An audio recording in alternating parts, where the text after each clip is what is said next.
Buenos días, tardes, noches, al momento en el que estén escuchándonos. Mi nombre es Valentina Guayasamín, asistente general de USF Kula Working Papers, y les doy la bienvenida a un nuevo podcast muy importante para fomentar el debate dentro del mundo corporativo.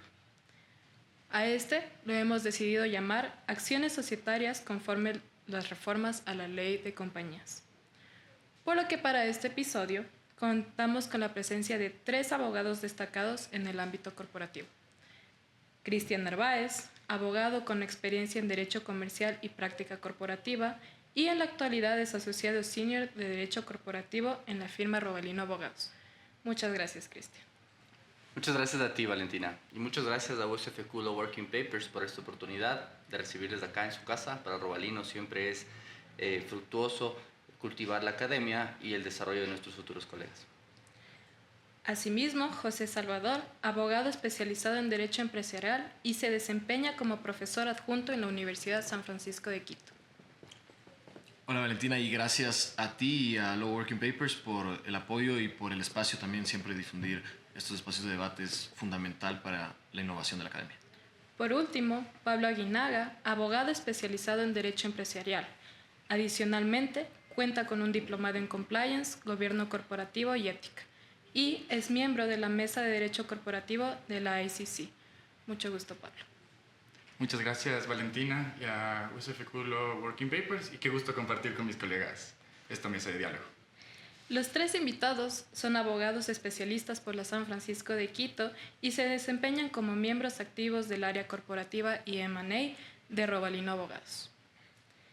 Debido a su experiencia y trayectoria asesorando a reconocidas compañías internacionales, en este podcast abrirán un conversatorio sobre las reformas efectuadas a las acciones societarias para impugnar decisiones de órganos de gobernanza y administración, así como la importancia que marca esta reforma dentro de nuestra actualización. Así que, no sé si podrían contarme un poco de cuáles son estas modificaciones que se hicieron a la Ley de Compañías. Claro. Bueno, como todos ustedes conocen, en marzo del año pasado se promulgó una reforma a la Ley de Compañías en Ecuador. Hay varios aspectos interesantes y en el punto que vamos a topar el día de hoy, específicamente sobre las acciones societarias, se incluye una nueva institución, ¿sí? La acción de opresión hacia accionistas minoritarios, y se reforman otras instituciones que ya se recogían anteriormente, como es la acción de impugnación, la acción de nulidad y la acción de apelación. ¿Cuál es la clave? La clave para este diálogo considero que sería importante que las 3 o 4 acciones que vamos a mencionar, cada una tiene un fondo diferente. Por ejemplo, al hablar de la acción de opresión de accionistas minoritarios, el fondo que persigue esta acción es verificar y precautelar los intereses y derechos de un accionista en una compañía que tenga esta cualidad de ser minoritario, ¿sí? ¿Cuál es la contracara de esto? La acción de impugnación, por ejemplo, que ya se recogía anteriormente, velaba por el cumplimiento de las disposiciones del estatuto y de la ley y que una disposición de junta o de directorio no vulnere los intereses de la compañía. Es decir, en la una tenemos intereses intrínsecos al accionista con su calidad de minoritario y por otro lado tenemos una acción que protege la totalidad de los accionistas de una compañía. Ok, ¿y en qué casos ustedes recomendarían utilizar estas figuras? Va a variar un poco de caso a caso, pero específicamente en el caso de la acción, por ejemplo, de impugnación, esta es una acción que se ejerce a nivel judicial. Esta es una acción que se ejerce a nivel judicial ya no por una minoría calificada. Anteriormente la Ley de Compañías establecía que tenías que tener un mínimo de accionistas que presenten este reclamo. Ahora la puede presentar cualquier accionista que tenga derecho a voto en la Junta. Esta acción se va a presentar cuando existan decisiones de junta o de directorio que atenten directamente contra los intereses de una compañía y se debe ejercer en el plazo de 1 año desde que se tomó la decisión de dicha junta o de dicho directorio, salvo que las decisiones alegadas pues tengan algún carácter de vulneración hacia un orden de orden público, en cuyo caso la acción prescribe en 5 años. No sé si tal vez mis colegas quisieran comentarnos un poquito de las otras acciones. Claro, bueno, y muchas gracias también por esta introducción, Cris. La verdad es que con respecto a los derechos de los accionistas, en realidad hay un sinnúmero de acciones que ahora la ley prevé para que ellos puedan acceder a sus derechos sin ningún problema y, lógicamente, sin ninguna mayoría de por medio. En particular, yo creería que la innovación que se hizo sobre toda la acción de nulidad es bastante importante resaltarla, porque existe este nexo ahora entre las acciones sociales, con la finalidad, lógicamente, de que si es que por alguna razón no se logra ejercer una, la ley no prevea sino un mecanismo de ejercicio de otras acciones para que los derechos de los accionistas no queden en indefensión.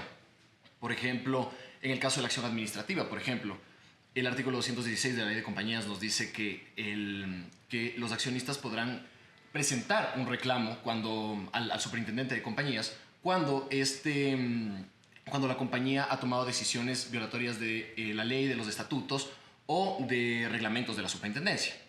Pero también se prevé más adelante en este articulado que por alguna razón, digamos, en el caso de que la compañía no haya podido o los accionistas no hayan podido ejercer estas acciones y presentarlas en el tiempo prudencial que dice la ley de compañías ante la superintendencia, o si por alguna razón la presentaron pero fue inadmitida por cualquier causa, existe la acción de nulidad, la cual se ejerce por vía judicial y lo que permite básicamente es solicitar la suspensión de la ejecución del acto administrativo, lógicamente para que se vaya sustanciando la nulidad del acto. Lo importante aquí también es que la acción de nulidad abarca bastante el tema del abuso del derecho también de los accionistas. Entonces, una de las cosas que se puede puntualizar, digamos, en la acción de nulidad es el hecho de que no solamente se contempla la violación, digamos, a la ley, a los estatutos o demás, sino que también se puede verificar el ejercicio del derecho abusivo por parte de uno de los accionistas con la finalidad, obviamente, de tomar una decisión que puede afectar a los intereses de la compañía. Yo ahí podría agregar lo que dicen mis colegas con un ejemplo.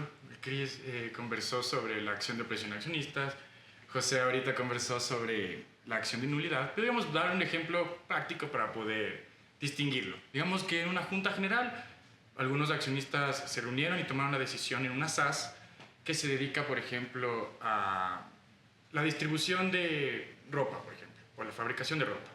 Se reunieron los accionistas y decidieron que desde ahora la compañía va también a ser un agente intermediario en el mercado de valores. Claro, evidentemente esto es una norma que contra esta decisión de la Junta contraviene el ordenamiento jurídico, la ley de compañías, y esto, evidentemente, por esta decisión se está rompiendo el ordenamiento jurídico. Aquí lo que cabría sería una acción de nulidad, porque este acto está contraviniendo el estatuto, como también la ley de compañías. Por otro lado, podríamos ver que en otra Junta General de esta misma SAS se está decidiendo aumentar el capital. Entonces, los accionistas mayoritarios, que digamos que son unos 3 accionistas, deciden que van a aumentar el capital de una manera desproporcionada, con la finalidad de querer diluir al accionista minoritario y generarle un perjuicio. En este ejemplo, estamos dentro de un marco legal, pero están generando un perjuicio al accionista minoritario. Entonces, ahí cabría más la acción de opresión para complementar lo que estaban diciendo mis colegas sobre las otras 2 acciones. Ok, y me gustaría que me expliquen un poco en qué casos estos recursos no procederían. Bueno, hay algunos casos también. En el caso específico de la acción de impugnación, por ejemplo, la ley es taxativa y te dice que frente a elementos de forma, meramente de forma, por ejemplo, que la convocatoria a la Junta estuvo mal estructurada y sin embargo la Junta se juntó y fue una Junta universal. Eso significa que estuvo congregado todo el capital social, ¿sí? En un mismo sitio. Ahora, yo como accionista, que fui asistente a esta junta, no podría impugnar esta resolución tomada, primero porque estuve presente y segundo porque la ley explícitamente me dice que la infracción a requisitos meramente procedimentales no va a caber frente a esta acción, ¿verdad? En este caso sí es importante que se ratifique, por ejemplo, que el accionista que hubiera renunciado a su derecho de convocatoria, ¿sí? No podrá, obviamente, reclamar o presentar esta acción de impugnación frente a la vía correspondiente, ¿no es cierto? Porque él está explícitamente renunciando a este derecho, ¿sí? Y José, nos hablaste de la nulidad, pero me interesa saber si es que tal vez también cabría la apelación en estos casos. Totalmente, y la verdad es que, bueno, complementando al tema, como antes lo había dicho Cristian en su momento, si nosotros podríamos plantearnos como cuáles son las finalidades de cada una de las acciones. Hablamos de la acción de presión, que se enfoca estrictamente en la calidad del accionista como minoritario, y la impugnación cuando se vulneran se vulneran intereses legítimos de la compañía.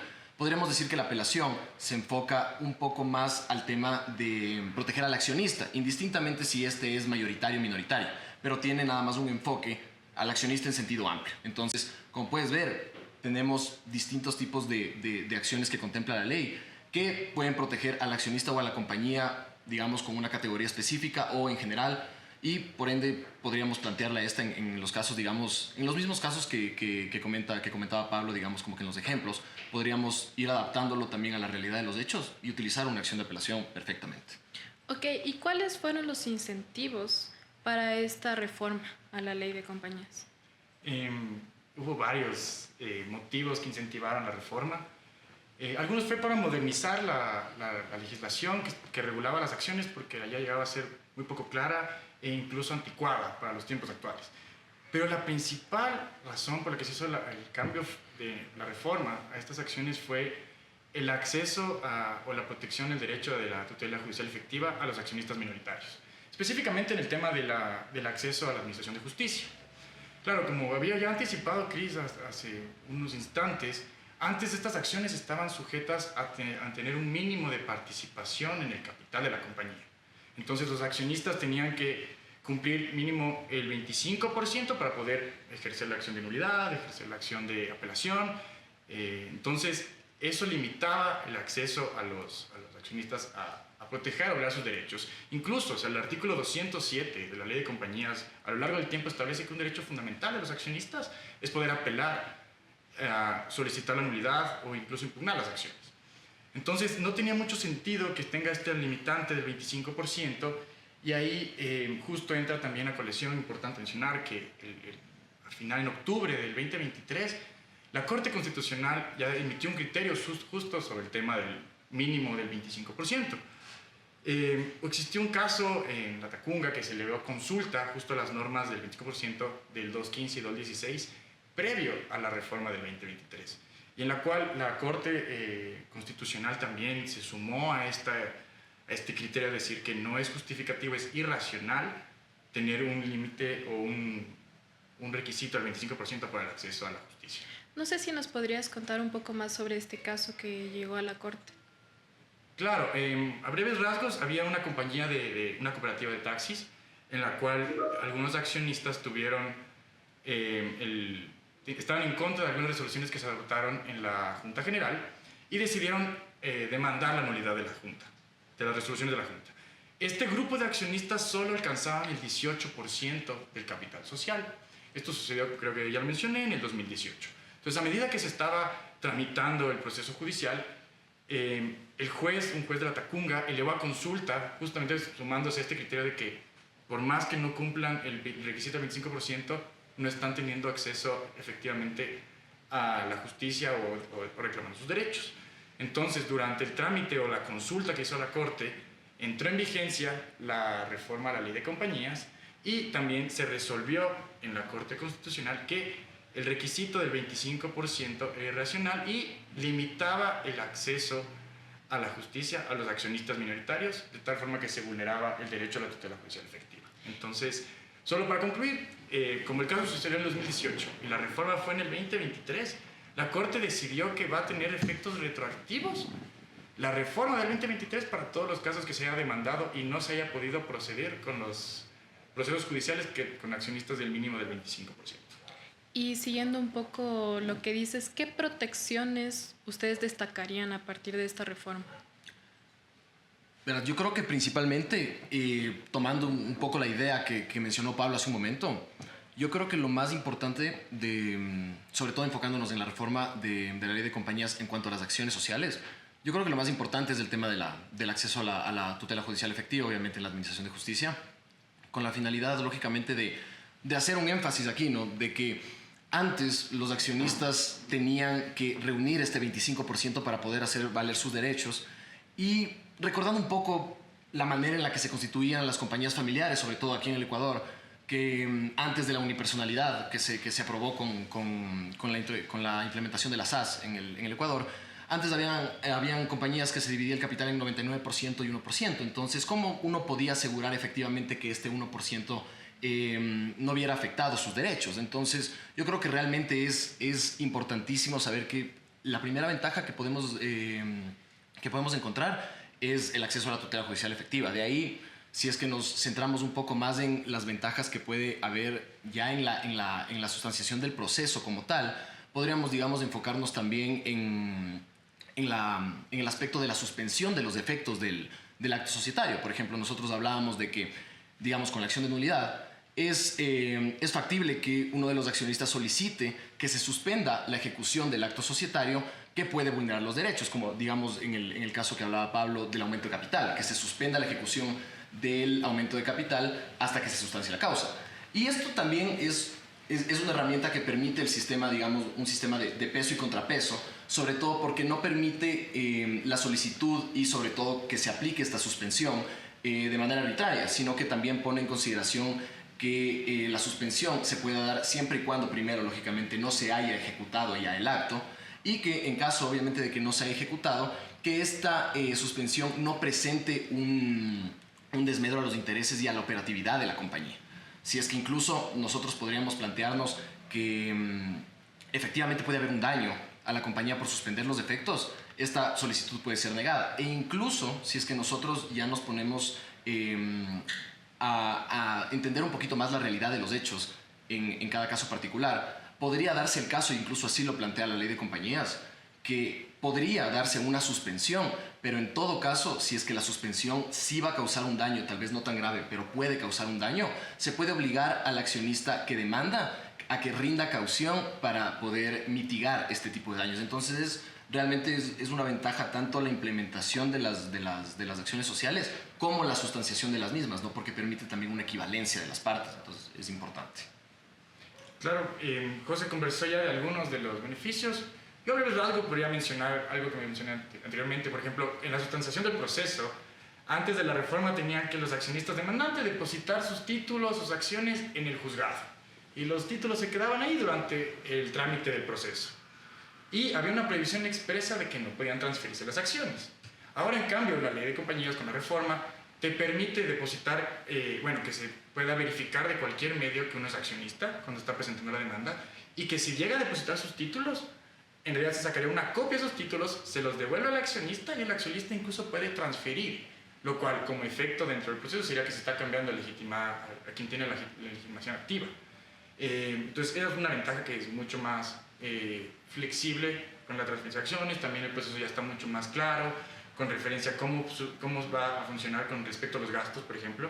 Antes la compañía era demandada y si llegaba a perder, digamos, porque la resolución fue nula, esos gastos caerían a cargo de la compañía. Ahora se incluyó el derecho de repetición de la compañía en contra de los accionistas que ejercieron o votaron a favor de esa resolución.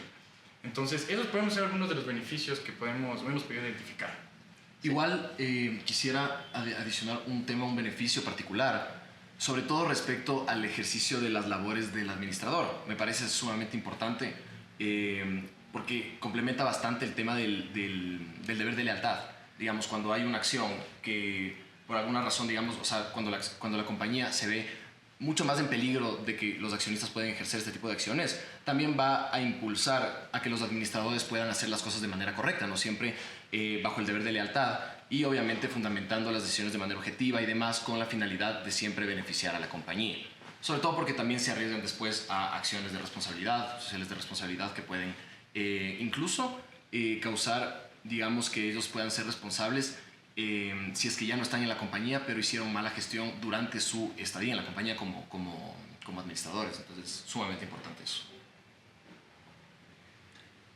La verdad es que me parece que mis colegas han complementado todos los puntos. De hecho, creo que solamente para ir tocando base un poco, los puntos beneficiosos de esta reforma en cuanto a las leyes y cuanto a las acciones societarias son el deber de lealtad de los administradores, ¿no es cierto? Un administrador tiene que hacer bien su trabajo porque si no se va a meter en un problema, ¿sí?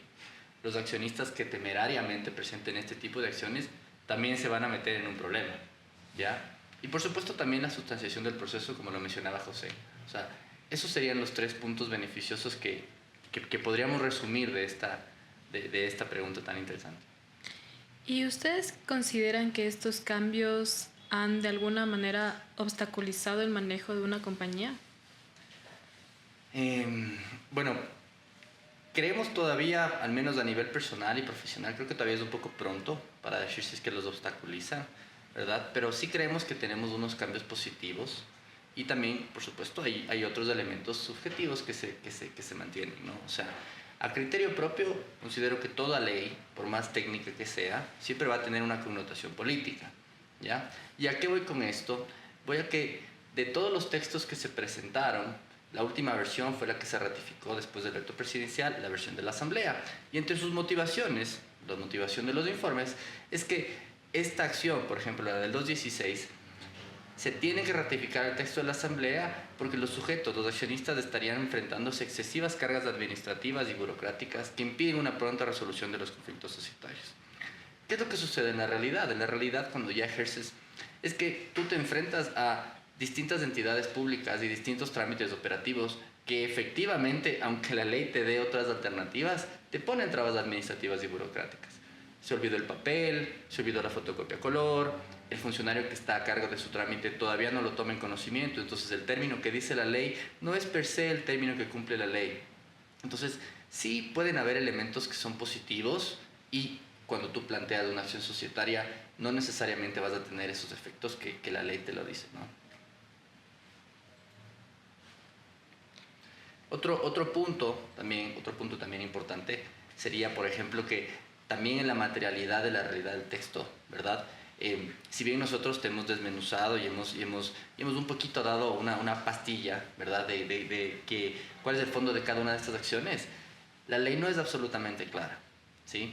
La ley sí genera ciertas distinciones y la ley sí te enumera casos taxativos cuando se aplica cada una de estas acciones, pero sin embargo confunde algunas acciones, como es la acción de impugnación, la confunde con acciones de apelación, que sin duda en el fondo societario, en la doctrina societaria, son distintos, ¿ya? Pero al momento en que tú revisas el código, cuando lees ya la ley de compañías, te vas a encontrar que es difícil entender cómo se plantea la una, cómo planteo la una, esto es apelación, esto es nulidad, esto es una impugnación, ¿qué necesito yo? Entonces, estas también son las barreras que va a encontrar el accionista minoritario o el accionista de cualquier compañía al momento de detentar una de estas acciones. No es tan sencillo, no está tan pragmático, no es directo en blanco y negro. Esos son mis puntos de vista respecto a esta reforma. Sí, y ahora Chris también acaba de dar el punto de vista que estoy totalmente de acuerdo, especialmente con los dos puntos principales que tocó. Uno, que todavía es temprano, un año después de que ya se incluyó la reforma, de ver los efectos positivos o negativos que se tengan en la misma. Y también que todavía no se ha interiorizado, incluso tanto en el sector público que mencionó Chris, como también en el sector privado, los efectos que ha tenido esta reforma. Por eso incluso estos espacios es bueno para difundir el conocimiento y el efecto que generó los cambios y que se puede hacer ahora con estas nuevas acciones, con los nuevos procedimientos. Entonces todavía es temprano, pero ahora desde mi criterio personal podríamos ver y analizar en el futuro cómo se estaría comportando a nivel judicial, leyendo la jurisprudencia, cómo ahora se está ejerciendo las acciones, porque ahora, por ejemplo, ya eliminar el requisito del 25% para ejercer la acción va a permitir que veamos un cúmulo de muchas más demandas ejerciendo la acción.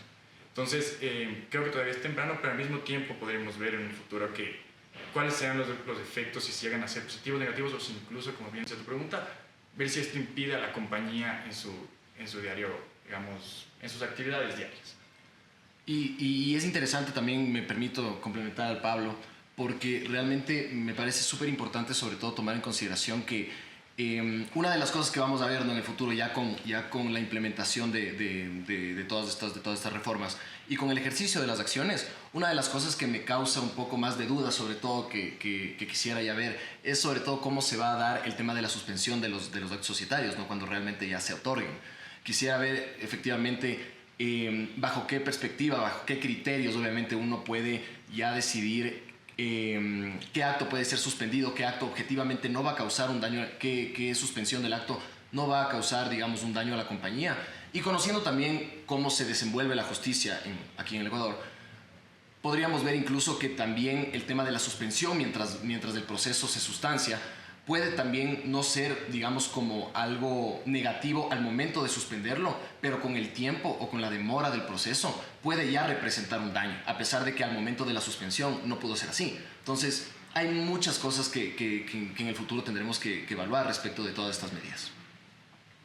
Ok, ¿y cuáles son los mecanismos que introdujo esta reforma a fin de evitar problemas de abusos, entre otros?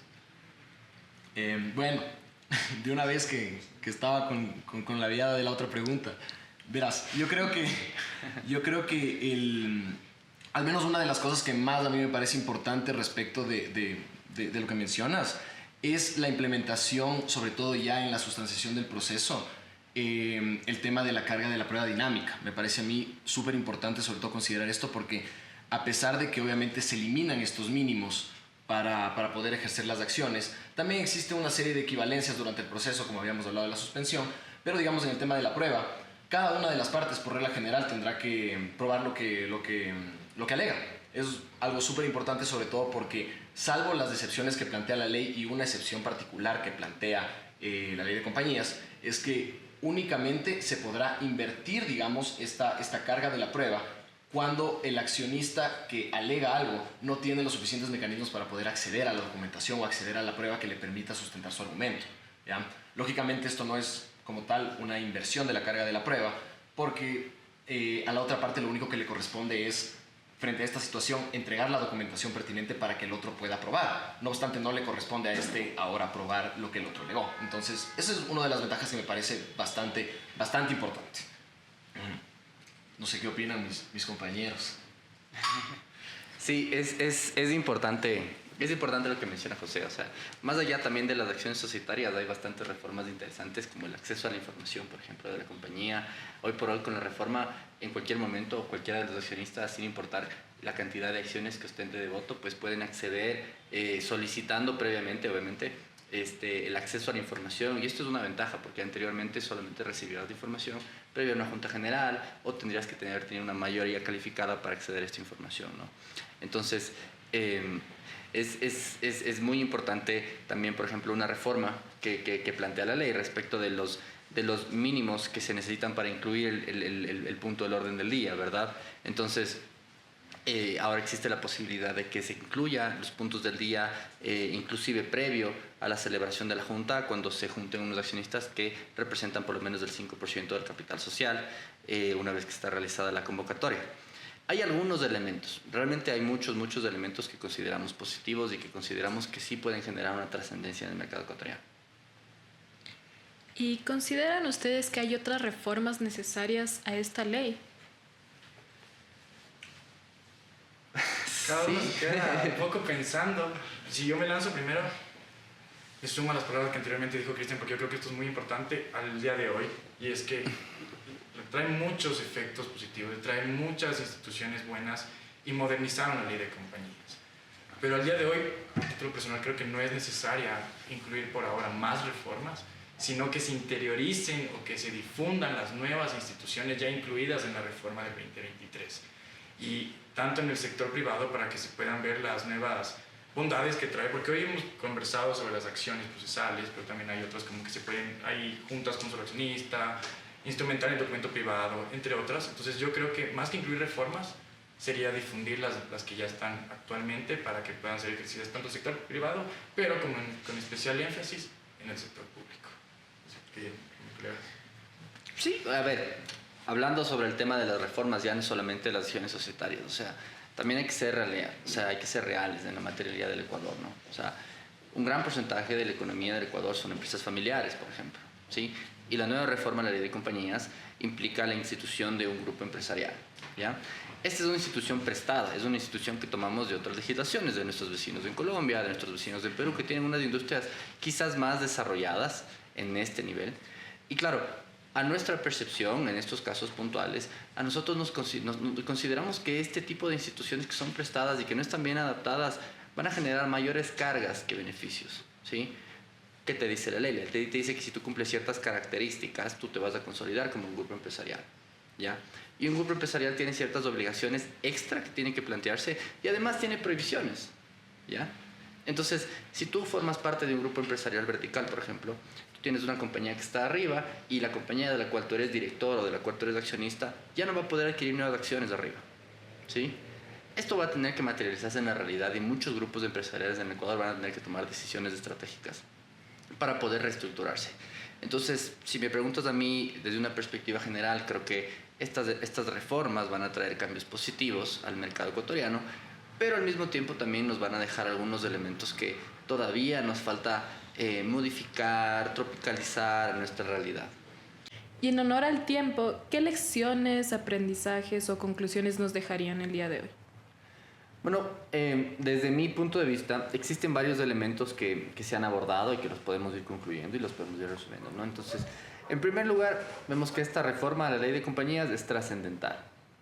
Para bien, para mal, eso lo vamos a ver a lo largo del tiempo, pero esto es una reforma trascendental que no solamente regula nuevas instituciones como son las acciones de opresión contra los accionistas minoritarios, sino que a su vez regula acciones que ya existían en otras maneras, ¿sí? Elimina también requisitos anteriores que limitaban el acceso a derechos a los accionistas minoritarios y también establece nuevas instituciones como el tema de los grupos empresariales, que también vamos a tener que irlo dilucidando a lo largo del tiempo. Personalmente y profesionalmente considero que esta es una reforma positiva. Considero que todavía la realidad del Ecuador es una realidad que tiene que adaptarse porque esto es un derecho de vanguardia. Y creo que tenemos que esperar todavía un poco para ver cómo van estas reformas a materializarse en la realidad legal y en el entorno también económico del país. Y yo creo que sumándome un poco a las palabras de Cristian, yo creo que las reformas que discutimos el día de hoy en realidad son trascendentales para el derecho societario ecuatoriano, nos ponen a la vanguardia en la región. Creo que tenemos particularmente una de las leyes societarias más desarrolladas en toda la región y eso es sumamente importante. Más allá de todo, yo creería que lo que yo podría aprender de esto es el hecho de que no vamos a necesitar, sobre todo en algún tiempo, nuevas reformas que cambien lo que esta reforma tan grande cambió, sino más el tiempo para nosotros poder desarrollar todo lo que se incluyó en la reforma a fin de dinamizar los nuevos procesos, entenderlos sobre todo y también dar un buen consejo, una buena asesoría, sobre todo al momento de aplicar cada uno de estos procesos. También el tema de la discusión me parece sumamente interesante, sumamente importante, porque el hecho de que ahora nosotros nos podamos reunir en este tipo de espacios y podamos conversar respecto de la aplicabilidad de los diferentes tipos de acciones de apelación, impugnación y nulidad, por ejemplo, cuando antes no había un diálogo tan amplio y sobre todo una legislación que nos permita hacer esto, incluso si es que las discusiones por el momento se van quedando cortas y durante el tiempo vamos descubriendo muchos más aspectos que pueden beneficiar o no a cada una de las partes,